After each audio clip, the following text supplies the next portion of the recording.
There's no April Fool in here. The Winnipeg Jets are in their final, most difficult stretch of the season, all for a shot at the President's Trophy.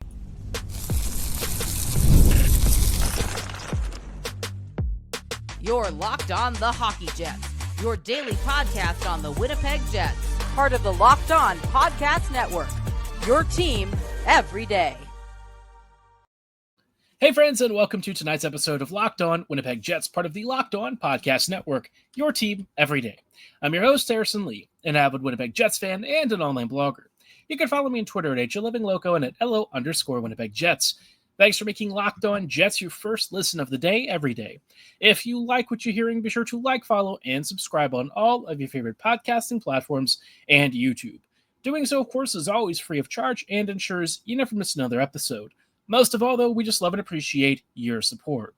We are spending tonight diving into really the final hard stretch of the season. Now, I'm going to dub this the hardest stretch, not because this is abnormally difficult compared to some of the other really hard stretches, but because the Jets are in a dead heat now, a really big race for the President's Trophy, for the Western Conference Trophy. This is really one of the most intense moments and highest pressure situations the Jets have really been in many years. And I don't know that it's necessarily the sort where, if the Jets don't win the President's Trophy, everything falls apart. It just feels like this is a really due reward for Winnipeg.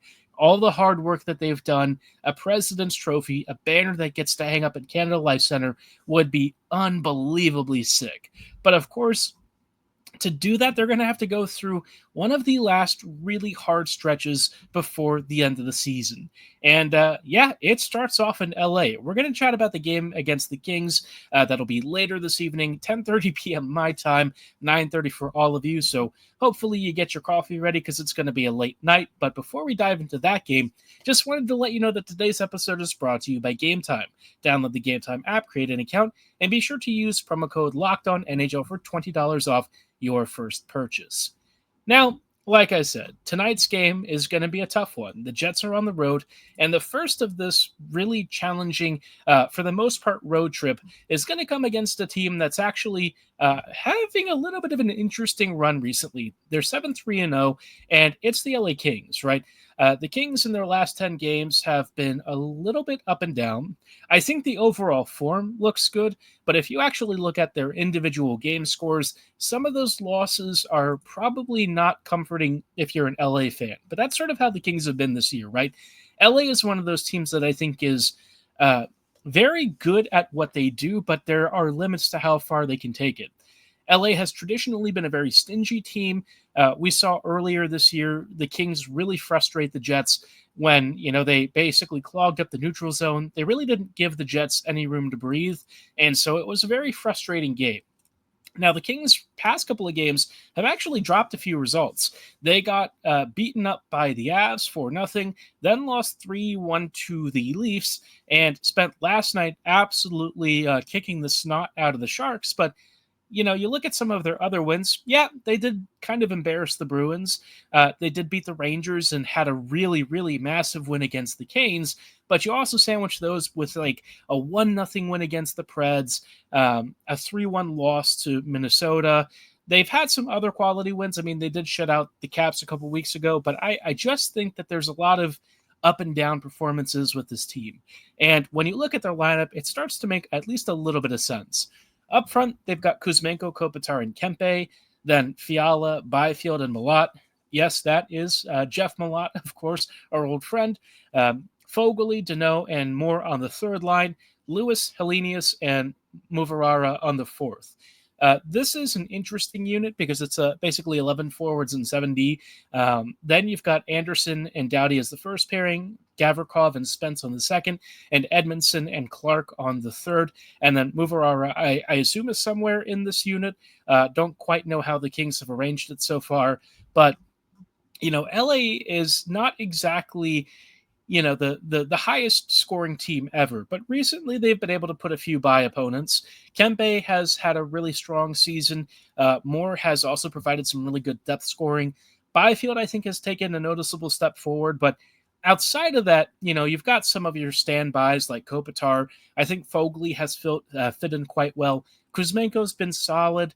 but this team just feels like it lacks a lot of elite star punch. They've got some really amazing players in a couple of key positions, but not anyone that I think you would look at and say, this is a guy who immediately is going to supplant most of Winnipeg's roster. Kopitar and Byfield are probably players that really fit that description. Maybe you have an argument there for Anderson or Clark.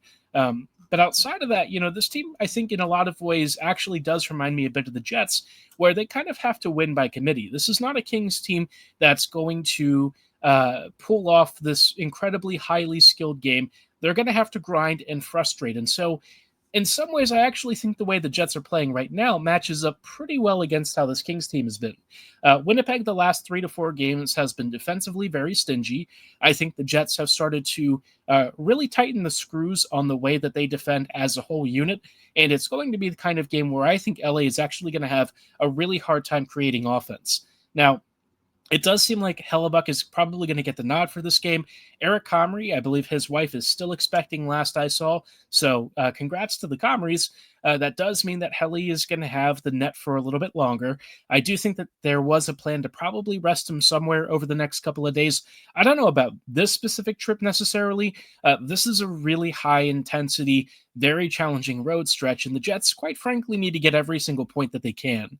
I don't expect them to win every single one of these games, but if they do, that is a tremendous step and likely just about seals your President's Trophy win. But again, it's going to be a tough one, right? Winnipeg has to come away with some sort of a result against a couple of teams this week that have traditionally, I'd say, have had Winnipeg's number. I do feel a little bit differently with how the team has been playing the last, couple of weeks.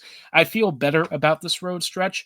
I think that there is more balance in Winnipeg's top 9. I think the Jets lines in general have performed very well, a lot better than I was expecting. And so I actually don't feel quite as nervous, but I will say that this is going to be a tough game. And Darcy Kemper in net, should he be the starter, will be a very tough opponent. He's posting like a 915 so far this year, last I saw. That's pretty darn good, right? Obviously, he's only played as many games as Hellebuck has won, so let that sink in for you right there. Hellebuck has won more games than Kemper has even played this year, which is pretty crazy to say. But yeah, I think this is going to be a tight game. I think we're probably going to see something like a 3-2 or a 3-1 margin.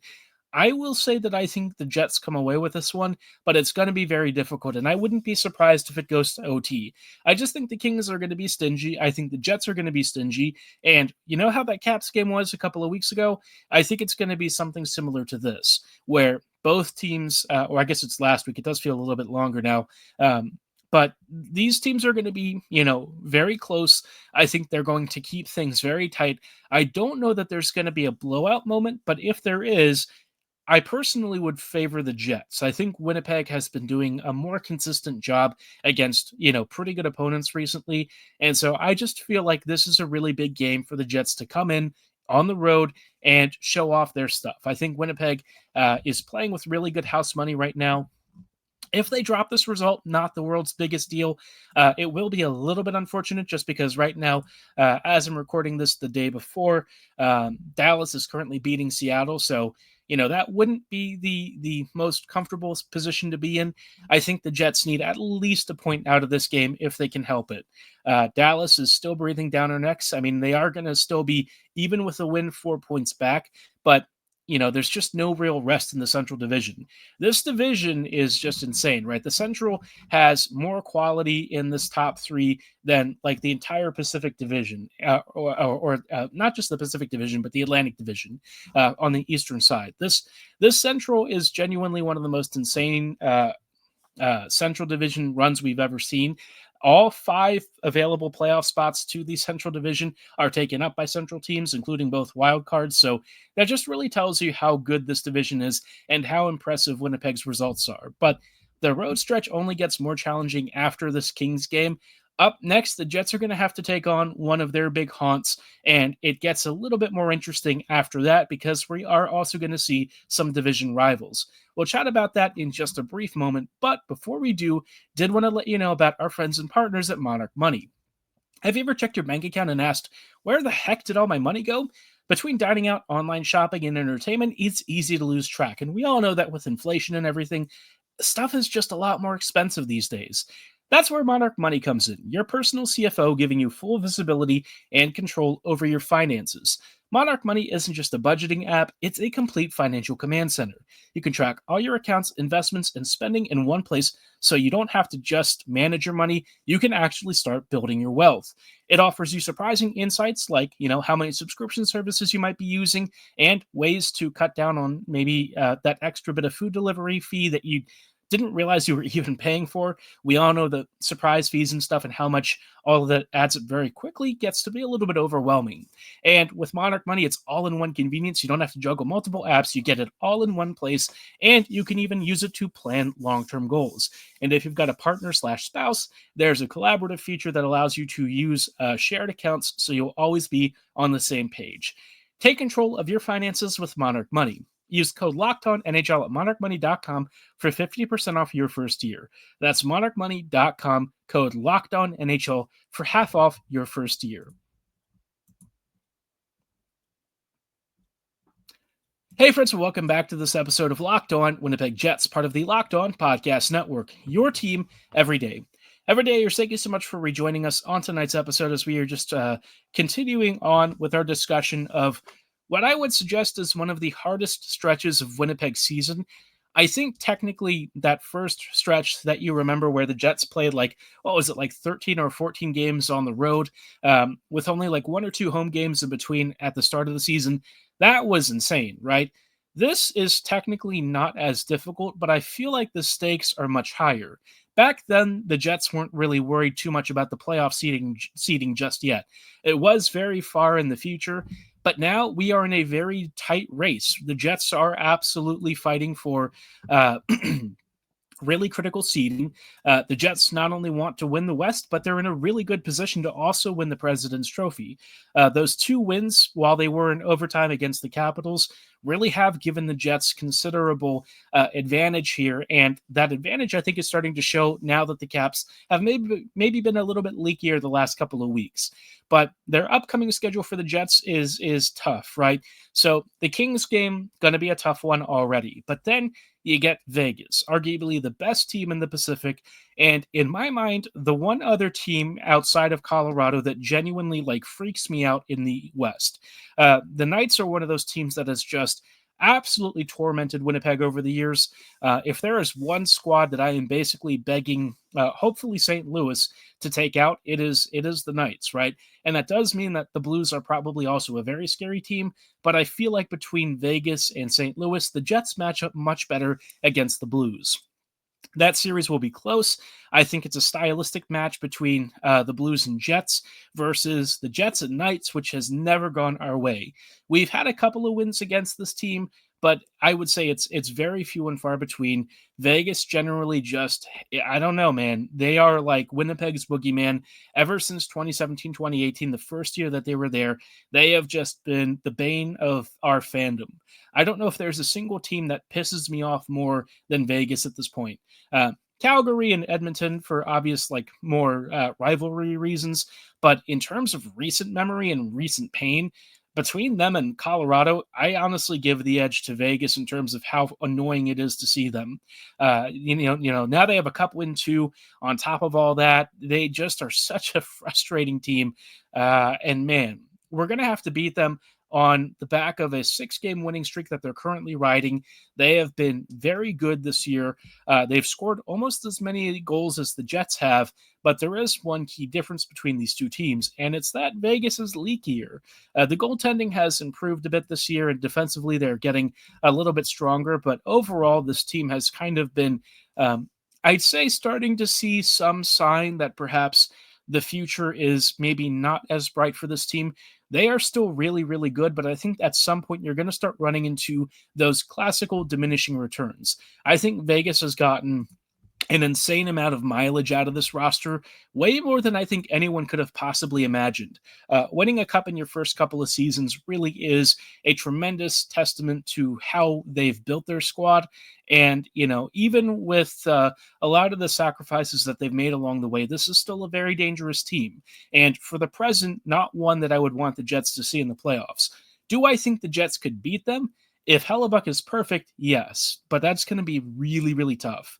Again, just not a team that I think the Jets want anything to do with in the postseason. I know everyone always says you've got to beat the best to be the best, but you actually don't. Sometimes, if you want to get a cup ring, you're going to just have to hope that the seeding works out in your favor, and you don't have to go through, the what is it, the Scott Pilgrim 7 deadly X's or whatever. You want to actually get through this with a relatively comfortable seeding schedule, and the Jets have earned that. They've gotten into first in the Central and in the NHL. They probably do deserve a slightly easier pathway, not to have to go up the path of hardest resistance, and so avoiding the Knights would be fantastic. Unfortunately, that does probably mean that if the Jets were to skip the Knights, that there may be a St. Louis squad waiting for them somewhere along this route. And funny enough, the Jets are going to actually face the Blues here in a couple, like in a week or so. After they take on Utah over the weekend, next Monday, the Jets have the Blues, and the Blues have been one of the hottest teams in the whole league. They have been winning games left and right that honestly people didn't really expect them to. As of right now, they're currently on a 9-game winning streak. In terms of all the teams that are outside of the top 3 seeds in each of the 2 Western conferences or Western divisions, they have the only positive goal differential. And when you look at their underlying metrics recently, they are like a top 10 team. They are playing some of the best hockey they've played in probably a good long while, and I really think the Jim Montgomery effect is starting to take over. For the Jets' purposes, pending how this week goes, I don't want to say that it's better to lose because that seems really like a loser mentality and maybe not something that I want to like be advocating for. But say the Jets went out this week, right? You get the Blues and they might be on a bit of heater. It actually might not be the worst if the Jets drop that result. St. Louis getting into the first wild card would basically guarantee that they play Vegas. And for the Jets, that is like way, way, way more preferable. Winnipeg would then get one of Calgary or Minnesota. And based on how Calgary has been recently, I'd probably lean towards it being the Wild.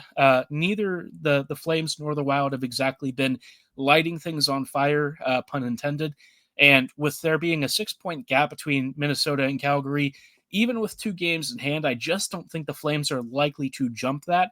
I think Vancouver's already basically lost their playoff run, right? That loss to the Jets, I think, seals their fate. So Calgary is really the only other team that I think has any sort of a shot. And even then, they're really, really outside. So for the Jets, it's probably going to be one of Minnesota or St. Louis.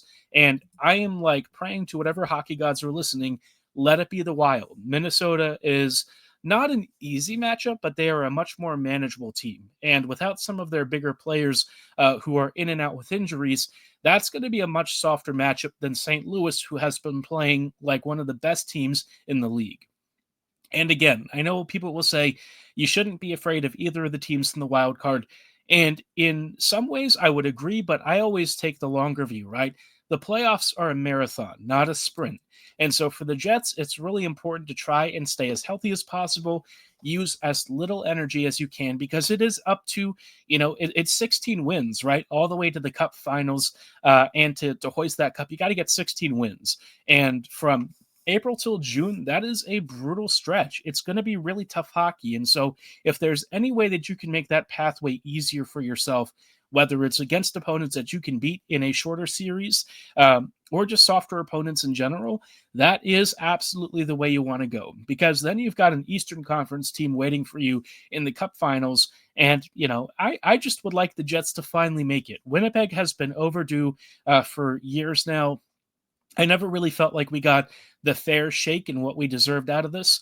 And, it would just be nice if it finally paid off.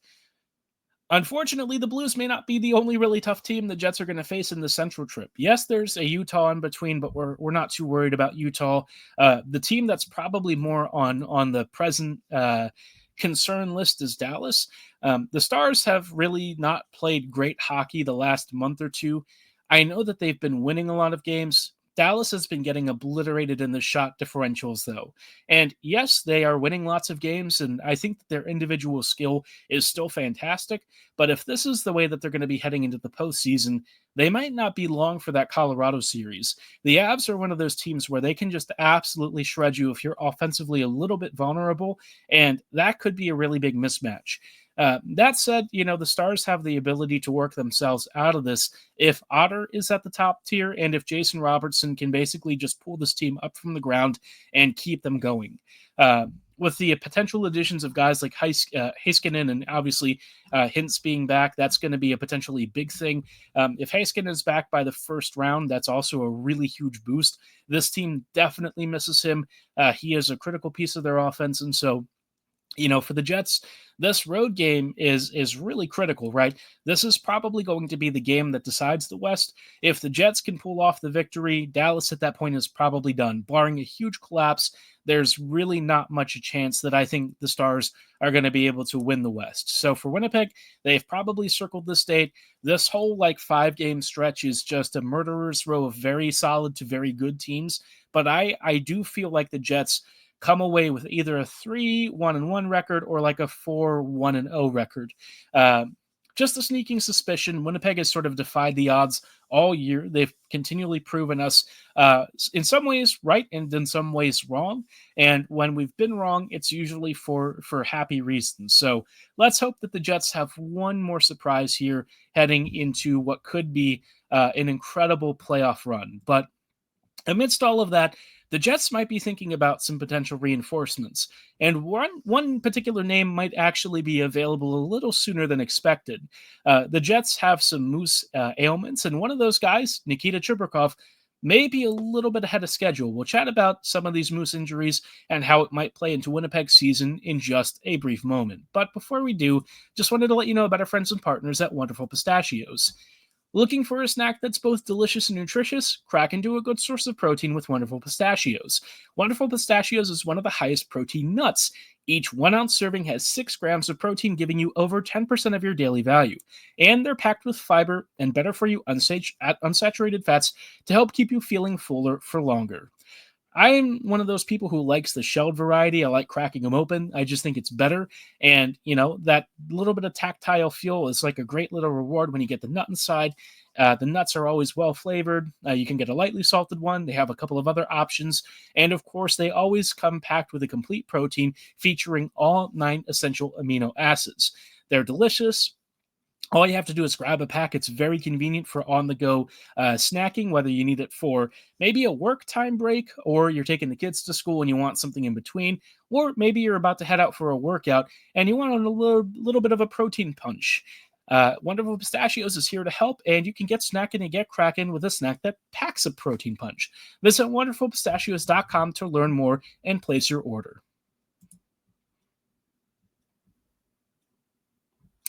Hey friends, and welcome back to this episode of Locked On Winnipeg Jets, part of the Locked On Podcast Network, your team every day.